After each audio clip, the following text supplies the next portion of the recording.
Good morning friends. इस series में हम बात करेंगे magnetic properties of transition metal complexes. अभी तक हमने ट्रांजिशन मेटल कॉम्प्लेक्सेस में बॉन्डिंग के बारे में बात की थी। डिफरेंट थ्योरीज जो दी गई थी उनको हमने डिस्कस किया था।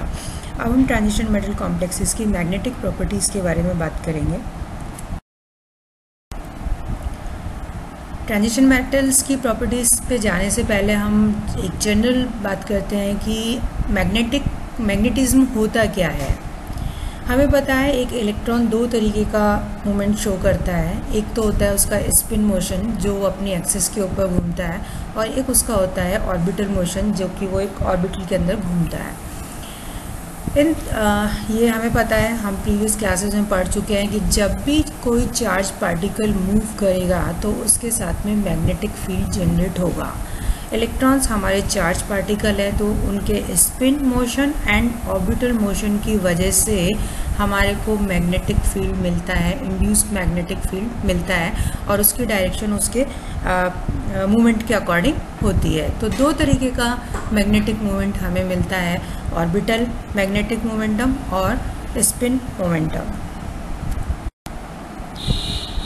These spin and orbital magnets will interact with an applied magnetic field, so that when an atom or molecule is placed in a magnetic field, any spin degeneracy may be removed and different resultant magnets behave differently. जब हम external magnetic field apply करेंगे, यहाँ एक बात हम recall करना चाहेंगे कि मैग्नेटिज्म कभी भी किसी भी कंपाउंड में हमारे को in absence of external magnetic field नहीं दिखाई देता। मैग्नेटिज्म हमेशा हमें जब हम एक्सटर्नल मैग्नेटिक फील्ड अप्लाई करेंगे उस पर हमारे सब्सटेंस का किस तरीके का रिस्पॉन्स होता है उसको हम उसका मैग्नेटिक बिहेवियर उसके अकॉर्डिंग हम डिसाइड करते हैं। तो जब भी ऐसे किसी मॉलिक्यूल को या एटम को हम जब मैग्नेटिक फील्ड के अंदर रखते हैं तो उसका जो बिहेवियर होता है because of this spin motion and orbital motion हमें डिफरेंट मैग्नेटिक इफेक्ट्स देखने को मिलते हैं। एक जनरल स्टेटमेंट हम देते हैं कि the number of unpaired electrons in a complex may be determined from magnetic susceptibility measurements. अब तक हम प्रीवियस चैप्टर्स में भी इसके बारे में पढ़ते आए हैं। तो हमने ये बताया कि जब अनपेयर्ड इलेक्ट्रॉन होगा वो डिसाइड करेगा कि उसके अंदर कितनी मैग्नेटिक ससेप्टिबिलिटी होगी। मैग्नेटिक ससेप्टिबिलिटी अपने आप में एक मेजर है कि कितना मैग्नेटाइजेशन जब हम किसी मॉलिक्यूल, कॉम्प्लेक्स या सब्सटेंस को एक्सटर्नल मैग्नेटिक फील्ड में रखते हैं तो उसके अंदर इंड्यूस हो रहा है। सो मैग्नेटिक ससेप्टिबिलिटी एक तरीके से मेजरमेंट की स्केल है कि कितना उसमें हमारे को मैग्नेटाइजेशन मिल रहा है। जब हम जानते हैं कि भाई एक इलेक्ट्रॉन के स्पिन एंड ऑर्बिटल मोशन की वजह से हमें मैग्नेटिक बिहेवियर देखने को मिलता है। हर एक मॉलिक्यूल, हर एक एटम के अंदर इलेक्ट्रॉन्स होते हैं। In that case why not all materials are magnets. ऐसा होने पर सभी को मैग्नेट होना चाहिए था। As every material consists of spinning electrons, each of them could be a magnet. Fortunately, not so. There are two reasons for it. First, according to Pauli's exclusion principle, two electrons with same energy level must have opposite spins. Thus, so are their magnetic moments, which cancels out each other. जब भी paired electron होंगे, हमें पता है atom के अंदर electrons किस तरीके से फिल होते हैं। उसमें एक पाउलीज एक्सक्लूजन रूल है जो ये कहता है कि चारों क्वांटम नंबर किसी भी इलेक्ट्रॉन के लिए सेम नहीं हो सकती। अगर 3 क्वांटम नंबर सेम है तो जो हमारी लास्ट स्पिन क्वांटम नंबर है उसको डिफरेंट होना पड़ेगा। और उसका डिफरेंट होने का मतलब है कि एक अगर क्लॉकवाइज स्पिन का है तो दूसरा इलेक्ट्रॉन एंटी क्लॉकवाइज स्पिन का होगा, और उनको हम कहते हैं पेयर्ड इलेक्ट्रॉन्स। तो जब भी पेयर्ड इलेक्ट्रॉन्स होंगे तो उनकी वजह से जो मैग्नेटिक मोमेंट जनरेट होगा वो भी ऑपोजिट डायरेक्शन में होगा, रिजल्टेंट मैग्नेटिक मोमेंट, और वो एक दूसरे को कैंसिल करेगा। देखिए इस तरीके से हम इसको बता सकते हैं। दोनों इलेक्ट्रॉन्स ऑपोजिट डायरेक्शन के अंदर है, स्पिन कर रहे हैं। एक क्लॉकवाइज है, एक एंटी क्लॉकवाइज है। इनके रिजल्टेंट मैग्नेटिक फील्ड भी जो है वो ऑपोजिट डायरेक्शन के अंदर हमें मिल रहे हैं। तो ये एक दूसरे को कैंसिल कर रहे हैं क्योंकि इनकी डायरेक्शन अलग अलग है। तो net magnetic movement due to spinning will be 0। दूसरा रीज़न होता है orbital movements of electrons also cancels out each other. इनका ऑर्बिटल मूवमेंट भी कैंसिल हो सकता है।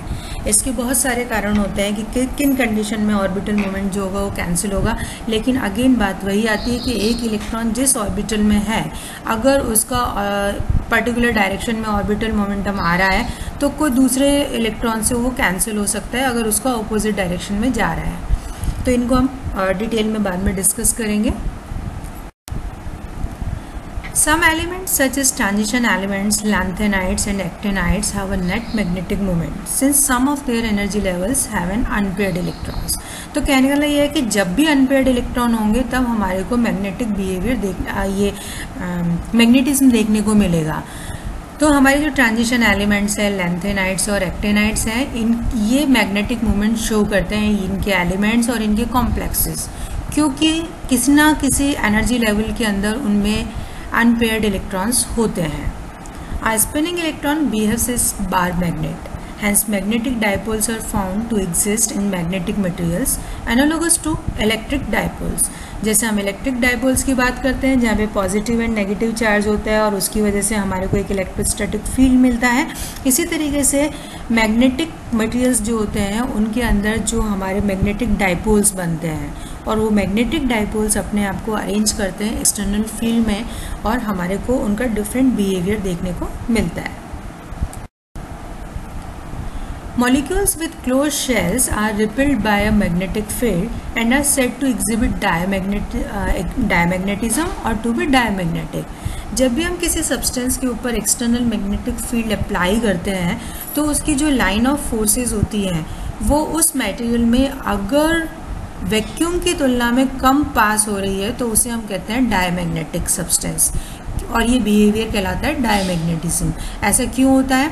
क्योंकि हमारा जो सब्सटेंस है वो मैग्नेटिक फील्ड को अपोज कर रहा है या उसका जो मैग्नेटिक फील्ड है वो हमारे एक्सटर्नल फील्ड को अपोज कर रहा है, इस वजह से उसकी जो लाइन ऑफ फोर्सेस है वो उसके अंदर से कम पास होती है इन कंपैरिजन टू वैक्यूम। दूसरे मॉलिक्यूल्स होते हैं with unpaired electrons are attracted into the magnetic field and are said to exhibit paramagnetism और टू बी पैरामैग्नेटिक। इनके अंदर पैरामैग्नेटिक सब्सटेंसेस या वो सब्सटेंसेस जिनके अंदर अनपेयर्ड इलेक्ट्रॉन होते हैं उनके अंदर लाइन ऑफ फोर्सेस ज़्यादा पास होती है इन कंपैरिजन टू वैक्यूम, तो इनको हम कहते हैं पैरामैग्नेटिक सब्सटेंसेस। सो हम कह सकते हैं कि diamagnetism is associated with paired electrons and paramagnetism is associated with unpaired electrons। For any transition metal ion which has both closed shells and unpaired electrons, the diamagnetism of the former and the paramagnetism of the latter are opposed। किसी भी molecule के अंदर जब ऐसा होगा कि paired electron है और अनपेयर्ड इलेक्ट्रॉन है तो ये दोनों एक दूसरे को ओपोज करेंगे। All that can be measured is their resultant. तो जो रिजल्टेंट बचेगा, जो हमारे पास रिमेनिंग रह जाएगा कि दोनों एक दूसरे को अपोज करने के बाद जो ज़्यादा होगा जो बचेगा, हम उसको मेजर करते हैं एक्चुअली में। Fortunately the effect of paramagnetism is about 100 times as great as that of diamagnetism. Since paramagnetism बहुत स्ट्रांग होता है डायमैग्नेटिज्म के कंपैरिजन में, इसलिए ये जब भी हमारे पास अनपेयर्ड इलेक्ट्रॉन होता है तो डायमैग्नेटिज्म रिफ्लेक्ट नहीं हो पाता और एक कॉमन पर्पस के लिए हम उस डायमैग्नेटिज्म को इग्नोर भी कर सकते हैं। It is found that the effects of diamagnetism are approximately additive. Each atom makes a known and approximately constant contribution to the diamagnetism of a molecule, and so diamagnetism may be fairly accurately allowed for once the empirical formula of a complex is known। अगर जहाँ हमें accurate major करना है magnetism की value को, magnetic moment हमें accurate निकालना है, वहाँ पर भी डायमैग्नेटिज्म जो होता है वो एक एडिटिव प्रॉपर्टी होती है और इसके अलावा ये कांस्टेंट होता है किसी भी कम एटम के लिए, अप्रॉक्सीमेटली कांस्टेंट होता है। तो किसी भी कंपाउंड का अगर हमारे को एम्पिरिकल फार्मूला पता है तो उसके अंदर जितने भी एटम्स हैं उनके अंदर जितने पेयर्ड इलेक्ट्रॉन्स हैं उसके अकॉर्डिंग हम डायमैग्नेटिज्म को कैलकुलेट कर सकते हैं एस्टेब्लिश्ड वैल्यूज़ के थ्रू, और उसको फिर हम हमारी जो मेजर्ड वैल्यू है उसमें से माइनस करके पैरामैग्नेटिज्म की एग्जैक्ट वैल्यू निकाल सकते हैं। So far far, we have assumed that each metal ion has no interaction with other metal ions. This is true for substances in which the paramagnetic species are separated from one another by several diamagnetic species. अभी जो हमने discuss किया वो क्या था कि हम एक एटम या मॉलिक्यूल के मैग्नेटिक मोमेंट की बात कर रहे हैं कि उसके अंदर कितना अनपेयर्ड इलेक्ट्रॉन है, कितने पेयर्ड इलेक्ट्रॉन है, वो मैग्नेटिक होगा, डायमैग्नेटिक होगा या पैरामैग्नेटिक होगा. अभी तक हमने ये मान के चला है कि एक सैंपल के अंदर एक मॉलिक्यूल दूसरे मॉलिक्यूल के साथ में रिएक्ट नहीं कर रहा है मैग्नेटिक मोमेंट के रिस्पेक्ट में.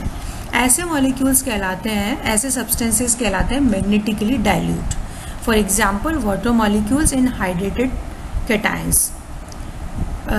हाइड्रेटेड कैटायन जो होता है वो वाटर मॉलिक्यूल से सराउंडेड होता है, तो वो एक मैग्नेटिकली डाइल्यूट सब्सटेंस का एग्जांपल है. यहाँ पे डाइल्यूशन का मतलब यह है कि एक मॉलिक्यूल की मैग्नेटिक मोमेंट दूसरे मॉलिक्यूल के साथ में इंटरेक्ट नहीं कर रहा है, वो काफ़ी दूरी पर है.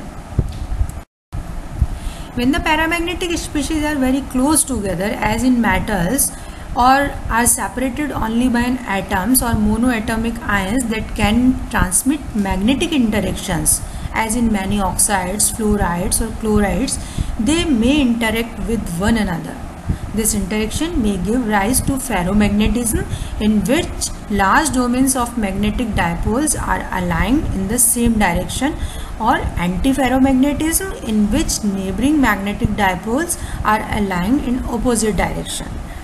पहला एग्जाम्पल जो हमने बात किया था वो मैग्नेटिकली डाइल्यूट सब्सटेंसेस का था. दूसरे सब्सटेंसेस एक और कैटेगरी होती है जिनमें हम बात करते हैं कि एक इनका मैग्नेटिक मोमेंट दूसरी मॉलिक्यूल्स के मैग्नेटिक मोमेंट के साथ में इंटरेक्ट करता है. तो जब मैग्नेटिक फील्ड हम अप्लाई करते हैं, एक्सटर्नल मैग्नेटिक फील्ड, तो ये मॉलिक्यूल्स सारे एक ही डायरेक्शन में अलाइन हो जाते हैं और इस तरीके से एक ज़्यादा अमाउंट हमारे को मैग्नेटिज्म का मिलता है. ऐसे सब्सटेंसेस कहलाते हैं फेरोमैग्नेटिक सब्सटेंसेस, एंड इस फिनोमिनन को कहते हैं फेरोमैग्नेटिज्म.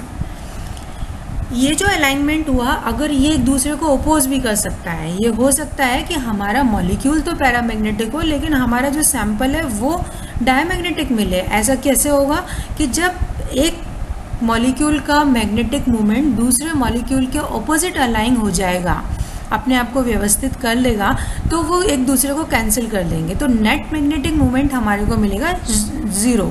तो ऐसे सब्सटेंसेस कहलाते हैं एंटी फेरोमैग्नेटिक, और ये जो फिनोमेना कहलाता है ये कहलाता है एंटी फेरोमैग्नेटिज्म.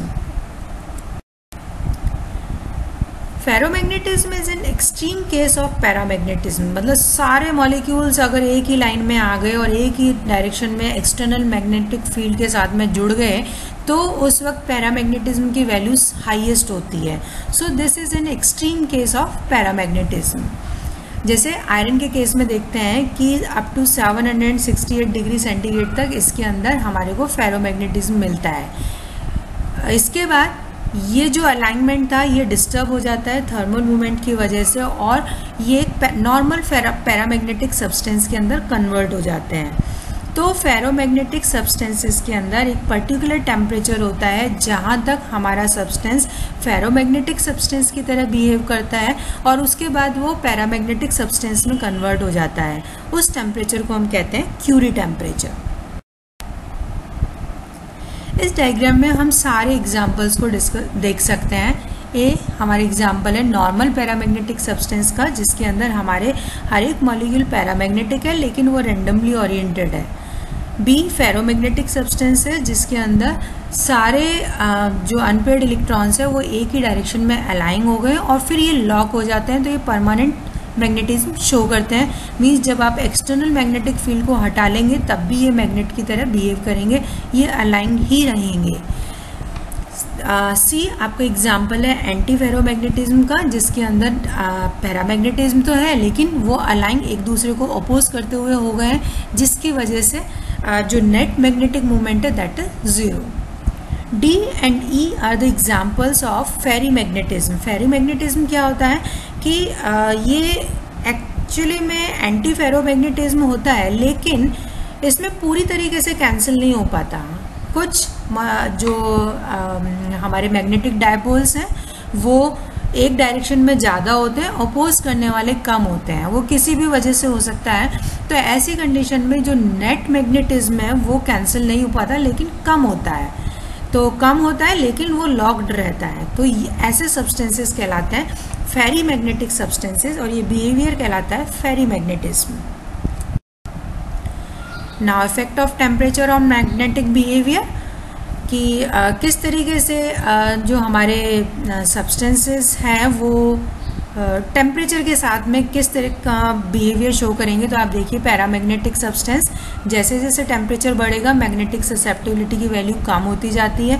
ऑब्वियसली टेम्परेचर बढ़ने से थर्मल मोशन बढ़ेगा, थर्मल मोशन बढ़ने से डिस्टर्बेंस होगा, और जो मैग्नेटिक डायपोल्स एक लाइन में अलाइन हो रहे थे वो अब थोड़ा सा इधर उधर हिलने लगेंगे, और जब इधर उधर डिस्टर्ब होंगे तो उनकी डायरेक्शन चेंज होगी और मैग्नेटिक ससेप्टिबिलिटी की वैल्यू में कमी आएगी। जो फेरोमैग्नेटिक सब्सटेंसेस होते हैं, मैंने बताया था up to a Curie temperature वो फेरोमैग्नेटिक रहते हैं, और उसके बाद वो पैरामैग्नेटिक सब्सटेंस में कन्वर्ट हो जाते हैं। सिमिलरली एंटी फेरोमैग्नेटिक सब्सटेंसेस होते हैं जो कि हमारे उसके अंदर कन्वर्ट हो जाते हैं एक अप टू अ टेम्परेचर, ये एंटी फेरोमैग्नेटिक रहते हैं, मतलब इनका ऑपोजिट डायरेक्शन के अंदर अलाइनमेंट रहता है। एक पर्टिकुलर टेम्परेचर के बाद जो है जिसको हम नील पॉइंट कहते हैं या नील टेम्परेचर कहते हैं, उसके बाद ये पैरामैग्नेटिक सब्सटेंस में कन्वर्ट हो जाता है। यानी कि एंटी फेरोमैग्नेटिक मटेरियल्स के अंदर जैसे जैसे हम टेम्परेचर बढ़ाएंगे इनकी मैग्नेटिक या मैग्नेटिक ससेप्टिबिलिटी की वैल्यू बढ़ेगी, और एक पर्टिकुलर पॉइंट के बाद ये वापस पैरामैग्नेटिक सब्सटेंस की तरह कम होने लगेगी। हमारे आयरन, कोबाल्ट एंड निकल ये फेरोमैग्नेटिक होते हैं। Anti ferromagnetism occurs in salts of iron +3, Mn+2 and gadolinium +3। एक जो इम्पॉर्टेंट बात इनके बारे में बताना चाहेंगे वो ये है, since ferromagnetism and anti ferromagnetism depends on orientation, they disappear on in solution. ये केवल ओरिएंटेशन से रिलेटेड है, इसलिए ये सॉल्यूशन के अंदर डिसअपियर हो जाते हैं। जब ये सॉलिड स्टेट में रहेंगे तभी अपने आप को व्यवस्थित कर पाएंगे, सॉल्यूशन के अंदर ये नहीं कर पाएंगे। तो कोई भी सैंपल जो कि फेरोमैग्नेटिक है या एंटी फेरोमैग्नेटिक है, ये केवल सॉलिड स्टेट में ही बिहेवियर रिफ्लेक्ट होएगा, सॉल्यूशन में नहीं होगा। सॉल्यूशन में वो नॉर्मल पैरामैग्नेटिक सब्सटेंस में कन्वर्ट हो जाएगा। तो इस तरीके से हमने डिस्कस किया general behaviour of magnetic compounds. Next class में हम इनके और डिटेल में पढ़ेंगे। Thank you.